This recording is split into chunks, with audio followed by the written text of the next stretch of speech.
ముస్లింలలో విష బీజాలు నాటుతున్న వైఎస్ఆర్సీపీ పార్టీ వారి మాటలు నమ్మి ఈ రాష్ట్రంలో ఉన్న ఏ ఒక్క మైనార్టీ వర్గం మోసపోవద్దు. కేవలం తమ సొంత ప్రయోజనాల కోసమే ముస్లింలలో విద్వేషాలను రెచ్చగొట్టే ప్రయత్నం చేస్తోంది వైఎస్ఆర్సీపీ పార్టీ. కొంతమంది వైసీపీ 420 గాళ్లు మసీదులలోకి వెళ్లి సిఏఏ చట్టం ముస్లింలను భయభ్రాంతులకు గురిచేస్తున్నారు. ఒకప్పుడు కేంద్ర ప్రభుత్వం ఈ బిల్లును ప్రవేశపెట్టిన సమయంలో ఆమోదించిన ఈ వైసీపీ పార్టీ ఈ రోజు ఇలా విద్వేషాలను ఎందుకు రగిలిస్తోందో ప్రతి ఒక్కరూ ఆలోచించాలి. కేవలం ఓట్ల కోసమే ఇంతటి దారుణానికి పాల్పడుతున్న ఈ వైఎస్ఆర్సీపీ పార్టీని తరిమివేయాలి. తెలుగుదేశం ప్రభుత్వం ముఖ్యంగా చంద్రబాబు నాయుడు ఈ విషయంలో ముస్లింలకు అండగా ఉంటాడని అన్న బైరెడ్డి రాజశేఖర్ రెడ్డి ఇటు దేశంలోనూ రాష్ట్రంలోనూ ఉంటున్న ముస్లింలు ఎన్నో ఉన్నతమైన జీవితాలను అనుభవిస్తున్నారు. అలాగే ఉన్నత పదవులలో కూడా ఉన్నారు. ఏ దేశంలో లేనటువంటి స్వేచ్ఛ మన ముస్లింలకు ఉంటే వైఎస్ఆర్సీపీ 420 గాళ్లు మరియు దొంగలు వారి ప్రార్థనా స్థలాలైన మసీదుల్లోకి వెళ్లి ఇలా సిఏఏపై దుష్ప్రచారం చేస్తున్న వారికి సరైన గుణపాఠం చెప్పాలని ఈ జగన్ ప్రభుత్వాన్ని గద్దె దింపి ముస్లింలకు రక్షణ కల్పిస్తామని టీడీపీ పార్టీ తరపున హామీ ఇస్తున్నామని అన్నారు. మరి print and electronic media YouTube channels కొన్ని ఉన్నట్టున్నాయి. వారి అందరికీ కూడా నమస్కారం. ఈరోజు ఎన్నికల ప్రచారం బాగా ముమ్మరంగా సాగుతూ ఉంది. ఈ ప్రెస్ మీట్ అయిన తర్వాత గడివేముల మండలంలో కార్యకర్తల సమావేశం. ఈసారి అవుట్ ఆఫ్ ఇది పెద్ద దీనికోసం ఈ ప్రెస్ కోసం ముఖ్యంగా సబ్జెక్ట్ ఏమంటే ఈరోజు వైఎస్ఆర్ కాంగ్రెస్ పార్టీ వాళ్ళు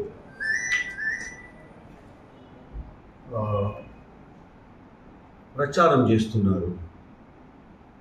అది కూడాను మైనారిటీస్ ఎక్కడైతే ఉన్నారో మరి ఆ ప్రాంతాలలో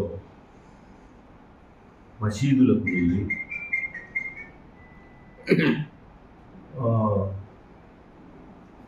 సిఏఏ యొక్క మరి సిటిజన్షిప్ అమెండ్మెంట్ యాక్ట్ గురించి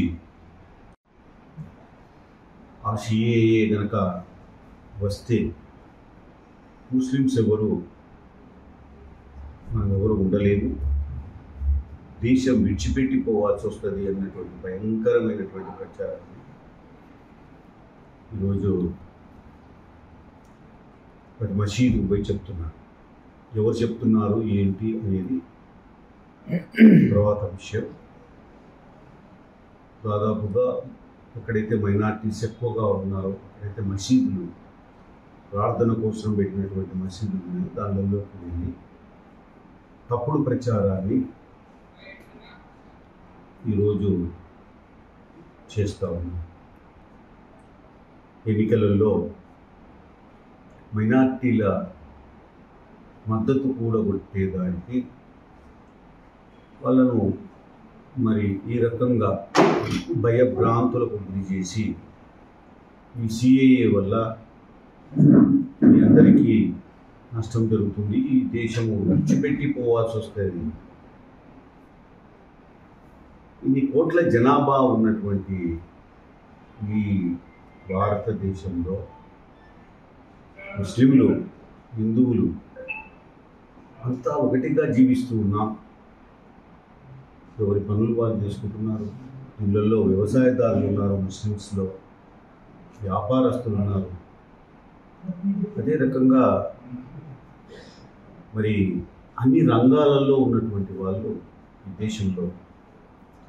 దేశంలో మరి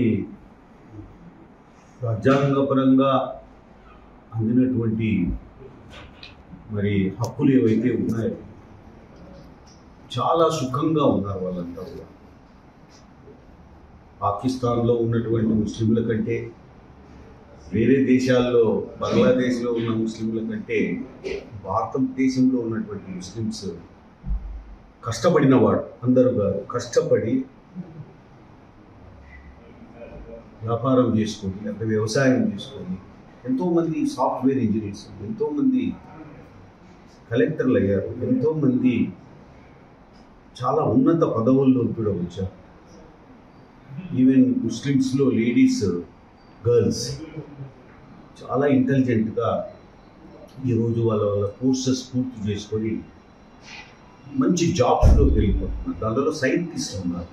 ఈ దేశంలో ఉన్నటువంటి ముస్లిమ్స్లో చాలా బ్రిలియంట్ సైంటిస్టులు ఉన్నారు. వాళ్ళు ఈ యొక్క రాకెట్ టెక్నాలజీలో కూడా చాలామంది పనిచేస్తూ ఉన్నారు. మరి ఎన్నెన్నో కంపెనీలలో మరి టాటా టిస్కో కానీ, లేకపోతే మన యాక్సెంచర్లో కానీ, అదే కాకుండా ఇన్ఫోసిస్ కానీ, ఎక్కడ అన్ని ప్రాంతాలలో అన్ని కంపెనీలలో కూడా ప్రైవేట్ జాబ్స్లో ఈరోజు పెద్ద పెద్ద ప్యాకేజీలతో పనిచేస్తూ ఉన్నారు మన భారతదేశంలో ఉన్నటువంటి